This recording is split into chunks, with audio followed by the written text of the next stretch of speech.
Et si je vous disais que Tolkien avait une fois envisagé une suite sombre au Seigneur des Anneaux, une histoire se déroulant au Gondor, 105 ans après la chute de Sauron, où une nouvelle ombre menace d'engloutir le royaume des hommes. Dans cet avenir, un siècle s'est écoulé depuis la destruction de Barad-dûr. La paix gagnée par la communauté perdure, mais sous la surface, quelque chose bouge. Comme Tolkien l'a lui-même écrit, ici, dans les terres mêmes des mines Arnhem, quelqu'un qui se souvient de la guerre de l'anneau découvre qu'un nouveau mal est en train de surgir. Alors que l'ombre d'une nouvelle menace plane sur Gondor, nous tournons notre attention vers une figure qui fait le lien entre le glorieux passé et le futur incertain. Qui est cet individu mystérieux ? Et quel rôle pourrait-il jouer dans la découverte de la menace croissante? Mais juste avant, je tiens à vous parler de notre partenaire qu'on remercie chaleureusement, CyberGhost VPN, votre bouclier en ligne. CyberGhost VPN vous permet de masquer votre adresse IP et surtout de chiffrer vos données et de rediriger l'intégralité de votre trafic Internet via un tunnel sécurisé. Non seulement il protège vos données sur les réseaux publics, mais il vous offre aussi l'accès à des contenus géo-restrictions de plus de 35 services de streaming, comme les catalogues Netflix, Amazon Prime et Disney+ des autres pays. Facile à utiliser sur Windows, Mac OS, Android, iOS et même sur vos Smart TV et consoles, un seul abonnement sécurise simultanément 7 appareils. C'est le choix parfait pour protéger toute la famille. Mais ce n'est pas tout. CyberGhost VPN est recommandé par les grands noms de la tech et bénéficie d'excellents avis d'utilisateurs. En cas de besoin, un service client en français est là pour vous 24 heures sur 7. Et si vous pensez que la sécurité en ligne coûte cher, détrompez-vous. Avec notre super promo exclusive, bénéficiez de 83% de réduction et 4 mois gratuits, ce qui fait seulement 2 € par mois. Rejoignez les 38 millions d'utilisateurs satisfaits. Et si vous n'êtes pas convaincu, il y a une garantie satisfait ou remboursée sous 45 jours. Alors, cliquez sur le lien en description et naviguez en toute sécurité Borlas, avec CyberGhost, un nom qui peut ne pas résonner immédiatement chez les lecteurs occasionnels des œuvres de Tolkien, mais qui tient une importance significative dans ce chapitre non écrit de l'histoire de la Terre du Milieu. Borlas n'est pas simplement un citoyen de Gondor. Il est, en fait, l'un des derniers liens vivants avec la légendaire guerre de l'anneau. Mais qu'est-ce qui rend Borlas si spécial? Borlas est le fils de Bérégonde, un nom qui pourrait rappeler des souvenirs à ceux qui sont bien versés dans le retour du roi. Bérégonde était le garde de la citadelle à Minas Tirith, qui a noué une amitié avec Peregrine Took lors du service de ce dernier dans la ville. Sa loyauté et son courage furent mis à l'épreuve lorsqu'il dut faire un choix difficile. Tuer 3 des serviteurs de Denethor pour empêcher l'allumage prématuré du bûcher funéraire de Faramir. Cet acte de courage et de défiance face à une autorité égarée semble avoir marqué le jeune Borlas. Comme le note Tolkien, Bérégonde était un homme farouchement loyal et semble avoir transmis cette qualité à son fils Borlas. Mais l'importance de Borlas va au-delà de l'héritage de son père. Comme le révèle Tolkien, Borlas est l'un des rares à Gondor qui soit assez vieux pour se souvenir de la guerre de l'anneau, même comme une ombre sur leur petite enfance. Cela le place dans une position unique. Assez vieux pour avoir des souvenirs personnels du grand conflit, mais encore assez jeune pour être actif dans les affaires actuelles de Gondor. Après la chute de Sauron, la famille de Borlas, y compris son père Bérégonde et son frère Bergil, se relocalisa à Émin Arnhem. Là, Bérégonde prit le titre de capitaine de la garde pour Faramir. Grandir dans cet environnement, entouré de héros du passé récent, a sans doute façonné la vision du monde de Borlas et accru sa conscience de la nature fragile de la paix. Maintenant, un siècle après la grande victoire, nous trouvons Borlas comme un vieil homme résidant dans la région de Pen Arduin à Gondor. Ses années avancées, sa connexion personnelle avec la guerre de l'anneau en font une sorte de bibliothèque vivante de connaissances, un pont entre l'âge héroïque d'Aragorn et de Faramir et les temps potentiellement plus sombres qui se profilent. Notre attention se tourne vers une figure qui émerge des ombres de la paix de Gondor. Qui est ce personnage énigmatique et quel rôle pourrait-il jouer dans le drame en cours de l'avenir de la Terre du Milieu? Saelon, un nom qui porte avec lui un air de mystère et de pressentiment. Tolkien nous présente ce jeune homme comme un ami de longue date du fils de Borlas, mais il devient rapidement évident qu'il y a plus à Saelon qu'il n'y paraît. La conversation de Saelon avec Borlas est une leçon magistrale de subtilité et de provocation. Il engage l'homme plus âgé dans un dialogue qui est à la fois philosophique, antagoniste et mystérieux, suggérant des connaissances et des motivations qui se trouvent juste sous la surface. Qu'est-ce qui pousse Saelon à provoquer et défier Borlas de cette manière? Peut-être la réponse réside-t-elle dans un souvenir de la jeunesse de Saelon. Il se rappelle d'un moment où Borlas l'a réprimandé pour avoir volé des fruits de son verger, qualifiant cela de « travail d'orque ». Cet incident d'enfance apparemment anodin prend une tournure sinistre lorsque Cylon révèle que lui et ses amis jouaient ensuite à faire semblant d'être des orques.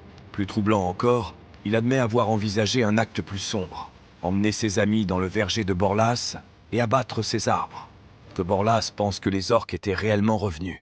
Au fur et à mesure que leur conversation s'approfondit, les provocations de Cylon deviennent plus incisives. Il défie la vision du monde de Borlas, suggérant que l'homme plus âgé trouble son cœur à propos de ses voisins et de la ville et du royaume et de tout le vaste monde, au lieu de simplement profiter de son jardin propre et bien clos.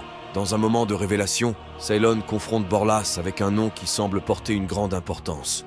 Vous avez alors entendu le nom de Erumor? La façon dont Tolkien décrit ce moment, avec la voix de Cylon descendant à peine plus qu'un souffle, suggère que ce nom détient du pouvoir et peut-être du danger. Qui est Erumor? Et pourquoi son nom inspire-t-il une telle secrète et peur? La réponse reste insaisissable, alors que Cylon et Borlas s'engagent dans une danse verbale, chacun réticent à en révéler trop à l'autre. Alors que la nuit tombe, Cylon fait une proposition qui pourrait tout changer. Il dit à Borlas qu'il passera par la porte est de la maison de Borlas lorsqu'il fera complètement noir. Si Borlas souhaite avoir des réponses à toutes ces questions, il doit s'habiller tout en noir et accompagner Cylon. Alors que nous réfléchissons à la nature de ce nouveau mal qui agite Gondor, une révélation glaçante se fait jour. Et si je vous disais qu'une société secrète, rappelant les cultes sombres d'autrefois, prenait racine au cœur même du royaume, une organisation obscure connue sous le nom de l'Arbre Sombre. L'existence de ce groupe clandestin émerge des fragments de la suite inachevée de Tolkien, suggérant une conspiration qui menace de défaire la paix, si chèrement gagnée. Notre premier indice vient de l'énigmatique Cylon, dont la conversation avec Borlas prend un tournant sinistre. Comme l'écrit Tolkien, Cylon confronte alors Borlas, disant que ce n'était pas de pommes ou de vergers dont Borlas parlait en parlant de l'arbre sombre. Sa voix baisse alors que le soleil se couche derrière le mont Mindolluin. En approfondissant les notes de Tolkien, nous découvrons que l'arbre sombre est un nom murmuré en secret, une bannière sous laquelle se rassemblent des mécontents et des individus au cœur sombre. Mais qui dirige ce groupe néfaste? La réponse réside dans un nom qui fait frissonner même les plus courageux de Gondor, Erumor. Ceux qui sont bien versés dans la tradition de la Terre du Milieu se souviendront peut-être d'une figure de la fin du Second Âge, un Numénoréen noir qui s'est élevé au pouvoir parmi les Haradrim. Pourrait-il s'agir du même Erumor, revenu d'une manière ou d'une autre? Quelle que soit sa véritable identité, l'influence d'Erumor semble croître. Comme l'informe ominieusement Cylon à Borlas, ils ne sont pas nombreux encore à opposer à tout le peuple de Gondor, mais le nombre grandit. Peut-être le plus inquiétant est le niveau de secret entourant l'arbre sombre. Cylon parle de la ruse employée pour garder le nom d'Erumor caché, disant « Car, comme je le dis, j'ai des yeux et des oreilles aiguisés, mais les vôtres sont maintenant ternes même pour un usage quotidien. » Et la chose a été gardée aussi secrète que la ruse pouvait le concevoir. Réfléchissons au poids du choix qui pèse maintenant sur Borlas. D'une part, il pourrait suivre l'invitation cryptique de Cylon, s'aventurant dans les profondeurs inconnues de cette conspiration naissante. D'autre part, il pourrait choisir la sécurité de son foyer, fermant les yeux sur la tempête qui s'annonce. Alors que le vieil homme contemple son prochain mouvement, ses pensées dérivent vers la conversation qui a tout déclenché, une discussion apparemment innocente à propos de son fils, Bérelac. Pourtant, comme c'est souvent le cas en Terre du Milieu, même les débuts les plus banals peuvent mener à des fins périlleuses. Bérelac, apprenons-nous, sert dans les forces navales gondoriennes près de Pélargir. C'est par lui que Borlas a d'abord eu vent d'événements troublants, la mystérieuse disparition de plusieurs marins et d'un navire de la flotte. Alors que Bérelac attribuait ses pertes à des désertions ou des accidents malheureux en mer, les paroles de Cylon ont jeté une ombre de doute sur cette explication. Ces disparitions pourraient-elles être liées à l'arbre sombre? Sont-elles des signes avant-coureurs du mal que Cylon a suggéré? En ce moment d'indécision, Borlas se trouve pris entre deux mondes, le confort familier de ses croyances de longue date et la possibilité dérangeante que tout ne soit pas ce qu'il paraît à Gondor. La tension monte alors que Borlas entre dans sa maison pour la trouver anormalement calme. Tolkien décrit la scène avec précision. Il entre dans la maison où aucun des bruits habituels du soir n'était présent, seulement un silence doux et mort. Dans ce récit inachevé, Tolkien nous laisse un aperçu alléchant de ceux qui auraient pu être. Nous sommes laissés à imaginer les conséquences de la décision de Borlas et comment elle aurait pu façonner l'avenir de la Terre du Milieu. Alors que nous réfléchissons à l'histoire inachevée de la Nouvelle Ombre, nous devons nous demander pourquoi Tolkien a-t-il abandonné cette suite de son opus?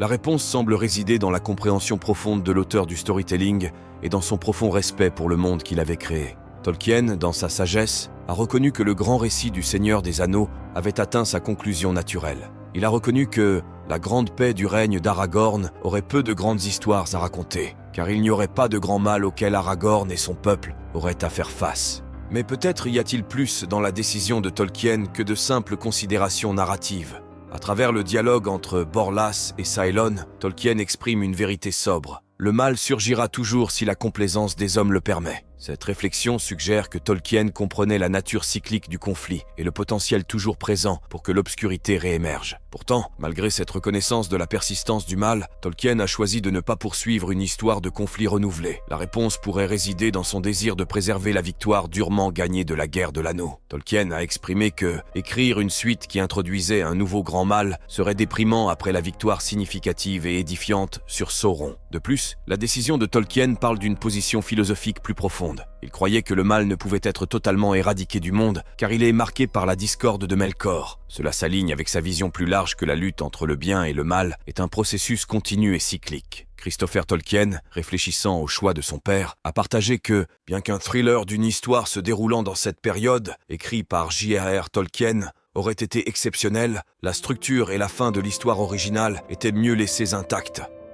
La décision de Tolkien de ne pas poursuivre la Nouvelle Ombre démontre sa maîtrise non seulement en tant qu'écrivain, mais aussi en tant que gardien de son monde créé. Il a compris que certaines histoires sont mieux laissées non racontées, que certaines questions sont plus puissantes lorsqu'elles restent sans réponse.